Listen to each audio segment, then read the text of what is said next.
The Bear Deterrent Project is a Texas Parks and Wildlife effort to learn side by side with our landowners on how to responsibly live with black bear as they recolonize their native Texas landscapes. Black bear, when they come out of hibernation, have essentially 6 to 8 months to take in as many calories as they possibly can, and that really ramps up in the fall in a period that we call hyperphagia, where bears are essentially trying to take in as many calories as possible before they have to enter that winter season. So activity levels tend to pick up around the fall, which is also deer season. So unfortunately, right about the time that our landowners or hunters are on the landscape filling deer feeders, it's the exact same time that black bear are out on the landscape looking for high calorie content, which deer corn and protein feeders are an excellent source of. We've come up with a good way to electrify those feeders to deter the bears from breaking them or getting the corn out of them. So the idea is they come up, unbeknownst to them that this exclosure is electrified. They reach up, touch it, and they get shocked. And from that point forward, hopefully they're conditioned to where they'll leave other feeders alone, whether they're electrified or not. Through the project, we've learned that there are 2 general designs that we like to recommend. One is where you actually electrify a feeder or a standing object in itself, and the other general design is creating a fence or some type of electrified barrier that actually keeps bears outside of a general enclosure. So this is our 7-wire all-hot fence with a grounded apron. And it's called all hot because every single one of these wires is positively charged. You can see that it's hooked up here to the energizer, so this is positively charged. And then we have our negatively charged grounding apron that runs the entire perimeter of the fence. This type of fence would be particularly useful if you're trying to exclude bears from something that you can't easily electrify. So in here we have a protein feeder. We can't easily electrify that because you would expect a deer or some other type of game animal to make direct contact with that protein feeder, and you don't want them to get shocked.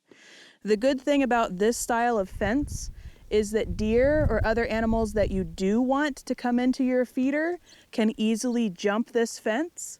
Whereas if a black bear was coming up to this fence, it would first make contact with the negative grounding panel, and next it would put either its paw up here on the positively charged wire and get a shock, or sometimes they'll get shocked when they try to go under the fence, or they stick their nose on this wire.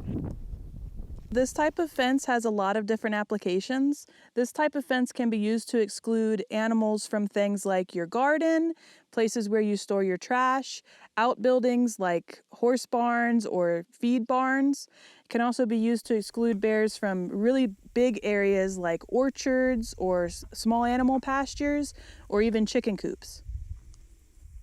If another animal makes contact with this fence, they actually won't get shocked unless they're making contact with both the positive and the negative. So you can feel a little bit, but it just surprises you. It really doesn't hurt. We've got our metal tripod feeder right here, our spin cast feeder. It's important to note that if you're going to try to energize a feeder, it needs to have some type of metal body so that it can carry the positive charge. We've got our electric energizer right here. This is the portion of the setup that actually creates the electric charge that's going to, hopefully deter the bears. The electric energizer is wired up directly to the feeder, so this whole part is positively charged. We've got down here at the bottom, we've got a insulative horse stall mat. This is just a horse stall mat we bought at the feed store and cut to fit that particular spot. And it's making sure that the fence doesn't short out between the positive charge and the negatively charged hog panel wire down here on the bottom. So when a black bear comes up to this area, he would stand on the negatively charged grounding wire and make contact with the feeder. So if he wants to push it over and access all that delicious protein feeder corn, that's when he would receive a shock. The components that it takes to build one of these fences and/or electrify a spin cast feeder are just normal components that you can go down to your local hardware store or even order online, and it's relatively inexpensive to do so.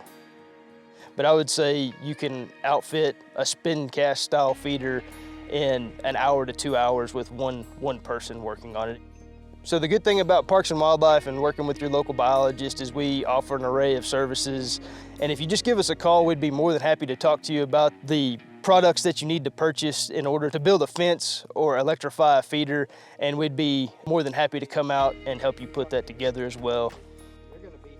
And one of the most important benefits is for the bear. We're hoping to keep them from being conditioned to the food and in the long run help them be better off as they're re-inhabiting the Trans-Pecos. Bears are native Texans, and as a Texan, I am very proud of that fact. We are slowly educating the rest of the United States that Texas is bear country, and so I'm very proud of the fact that bears are coming back.